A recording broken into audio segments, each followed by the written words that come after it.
ባለማህተሞች የታረዱት አንተ ምን አርገህ ነው? በርካቶችን ያስቆጣው የበጋሻው ደሳለኝ ንግግር ኦርቶዶክሳውያን የሚሞቱት በሰሩት ግፍ ነው። በርካቶችም በዚህ ንግግሩ ቁጣቸውን እየገለጹ ይገኛሉ። ይህ ወሬ ፕላስ ነው።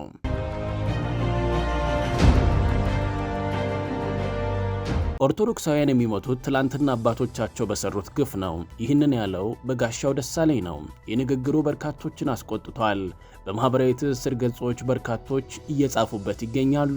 እንዲሁም ቁጣቸውን እየገለጹ ሐሳቦቻቸውን ሲያጋሩ ተመልክተናል። ምን ብሎ ተናገረ? እስኪ ቪዲዮን እንመልከት። ለመጀመሪያ ጊዜ ካሴቱ የተቃጠለው ሻሸመኔ ቅዱስ ሚካኤል ቤተክርስቲያን ነበር።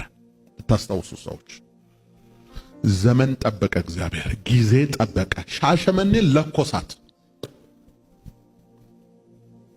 ማንም ሰው አሁን ላይመስለው ይችላል። አንተ ባሪያው እኮ ነኝ። አሁን ያ ሁሉ ተረስቶ ተጠቃን እንዲሆነን እንዴ? አንተ ምን አርገህ ነው?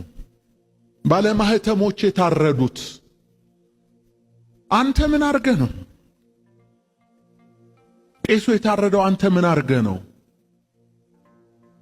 ቤተ መቅደሱ የተለኮሰው በሳት አንተ ምን አርገህ ነው? ወይ አንተ ወይ አባቶች ድሮ ምን አርገው ነው? ይህንን ንግግሩን የሰማው የፊልም ባለሙያው ቃል ኪዳን ኃይሉ እንዲህ አለ። የበጋሻው ንግግር ግልጽ ጄኖሳይድ ነው። አክሎም ጻፈ እንዲህ በማለት በእኔ ዕድሜ አካባቢ ያሉ የኦርቶዶክስ ተዋህዶ ሃይማኖት ተከታዮች በጋሻው ደሳለኝ፣ ዘርፌ ከበደ፣ ትዝታው ሳሙኤል፣ ዳንኤል ክብረት፣ አሰግድ ሳህሉ የሚባሉ ሰዎችን በጣም ያውቃሉ። ትምህርትና ጽሑፋቸውን፣ ስብከትና ዝማሪያቸውን በሰንበት ትምህርት ቤት ተምረን፣ በሬዲዮ ካሴት አድምጠን፣ በአውደ ምሕረት ቤተ ክርስቲያን ቁጭ ብለን ሰምተን፣ በቪዲዮ ተቀርጸው በሲዲ ተመልክተን፣ በብሎግ ጽፎ ፕሪንት አድርገን አንብበን ነበር ያደግነው። እነዚህ ሰዎች ሁሉም በሚባል ደረጃ የእኛን የታዳጊነትና የወጣትነት ዘመናችንን መንገዱ ልክ ሕይወቱም ቀና ተከተሉት ብለው ቃል የገቡልንን እንድንታመንና እስከ ሞት እንድንዘይረው የነገሩን እውነት ክደው በተጻራሪ መልኩ ቆመዋል። አሁን ካሉን፣ ከሰበኩን፣ ከጻፉልን፣ ከመከሩን፣ ካስተማሩን ከፍ ብሎ ወጥተዋል። ያሉንን መካዳቸው ይሆን? የነገሩን ሐሳብ መቀየራቸው መተዋቸውም ይሆን? ያልሞተ ሰው ሐሳብ ይቀይራል ብለን አለፍ ነው።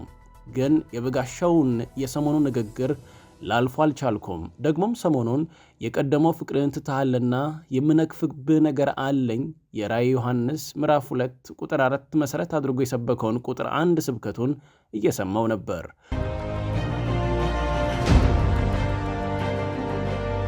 በጋሻው ልጅነቴን ካሳመሩና በመልካም ጎዳና ከመሮኝ የቀድሞ ሰባኪዎች አንዱ ስለነበር ለዚያም ነበር ዛሬም ልሰማው የወደድኩት። በጋሻው ግን ፍጹም ተቀይሯል። እኔ እንጂ እሱ ጭልጥ ብሎ የለም። በቅርቡ ለሞቱ ኦርቶዶክሶች ስላቅና ቂሙን አውጥቶ በመላ ኦርቶዶክሶች ላይ ተሳልቋል። በአርሲና በሌላውም የሚገደሉ ኦርቶዶክሶች የግድያ ዋና ምክንያትን ሲያስቀምጥ ሱፉን ለብሶ በማላገጥ መልክ የሚያለቅስ ሕፃን ልጅ እያላገጠ በሃለ ማተቦች የታረዱት አንተ ምን አድርገ ነው?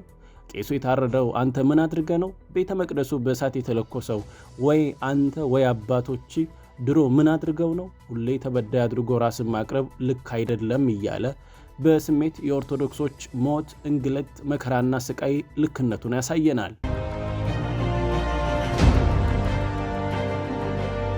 ምንድነው ክርስትና? ምንድነው ክርስቲያን? ምንድነው ወንጌል? መንፈስ ቅዱስ እንዲህ ነው የሚያስተምረው? አሁን በጋሻው አፍ ኖሮት ሕይወትስ ኖሮት የወንጌል ቃል ከዚህ በኋላ ይናገራል?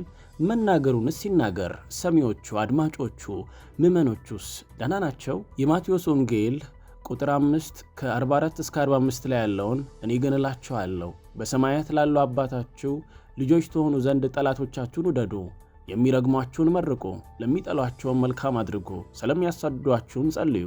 እርሱ በክፉዎችና በበጎዎች ላይ ፀሐይን ያወጣልና በጻድቃንና በኃጢአተኞች ላይም ዝናቡን ያዘንባልና ብሎ ይሰብካልን? በጋሻው ከዚህ ኋላ በክርስቶስ ክርስቲያን የተባላችሁ ብሎ ይሰብካልን? በዚህ ደረጃ ቂምና ጥላቻ እንዴት ይያዛል? ቂም ከተያያዘ እኮ ከአንዳንድ የቤተ ክህነት ሰዎች ጋር እንጂ ከመላው ኦርቶዶክስ ምዕመን ጋር አልነበረም። ከቤተ ክህነት ሰዎች ጋርም በጥቅማ ጥቅም ተባላ ማለት ከዚህ ምዕመን በሚወጣ ገንዘብ ጥቅማ ጥቅም እንጂ ምዕመኑ ምን አደረገ? እንዴት የንጹሐንን ሞት በዚህ ልክ ጀስቲፋይ ይደረጋል? ይሁን ዛሬ እንደምንም ብሎ ያልፋል። ነገስ ለዛሬ ገዳዮች፣ ነገስ ለዛሬ ባለጊዜዎች፣ ነገስ ምን አድርገ ነው እያለ ይቀጥል ነው። ምን አድርገ ነው የሚለው ጥያቄ ያለው አንድ ዘመን ብቻ ነው። ምን አድርገ ነው ማለት እኔም ብገልህ ብችል ባጠፋ ልክ ነው ማለት ነው። ይህ ለኦርቶዶክሶች ግልጽ ጄኖሳይድ ነው። የበጋሻው ንግግር ዛሬ አሁን በጥፊ እንደመቱት ያህል የሚሰማንን ካህን ጉንጭ ጩኸት እኩል የማይረሳና የሚያቃጭል ነው። እናም አንረሳውም በማለት ጽሑፉን ይደመድማል። በሌላ በኩል የተለያዩ ሰዎች ከጻፏቸው ንግግሮች መካከል አንዳንድ ሰዎች ለኦርቶዶክሳውያን ያላቸው ጥላቻ ሲታይ ከሰይጣን የከፋ ነው። የዚህ ማሳያ ከሆኑት መካከል አንዱ በጋሻው ደሳለኝ ነው። ሕፃናት ከአስክሬን ላይ ተለቅሞ ተነስቶ በሚሰቃዩበት በዚህ ሰዓት ኦርቶዶክሳውያን ልክ እንደ ቄራ ከብት ተሰልፈው ሲታረዱ መመልከቱን አርክቶታል። እነሆ የዛሬ እርካታ መገለጫ እንዲሆነው ኦርቶዶክሳዊ ቄስ የሚታረደው ቀድሞ በሰሩት ግፍና መከራ እንደሆነ በሚገልጽ መልኩ የስላቅ ንግግር በራሱ ቤተ እምነት ውስጥ አድርጓል። ቢያንስ በቀስታ እንድንጠፋ እንኳን ትዕግስት የላቸውም።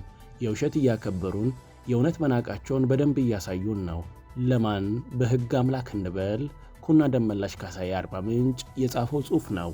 በጋሻው በማኅበራዊ ትስስር ገጾች ስሙ እየተነሳ እየተጣለ ይገኛል። እናንተስ ምን ትላላችሁ?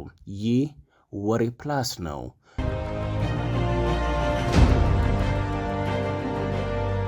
ለቻናሉ አዲስ የሆናችሁ ቻናሉን ሰብስክራይብ፣ ሼር እና ላይክ በማድረግ ወዳጅነታችንን እናጠንክር።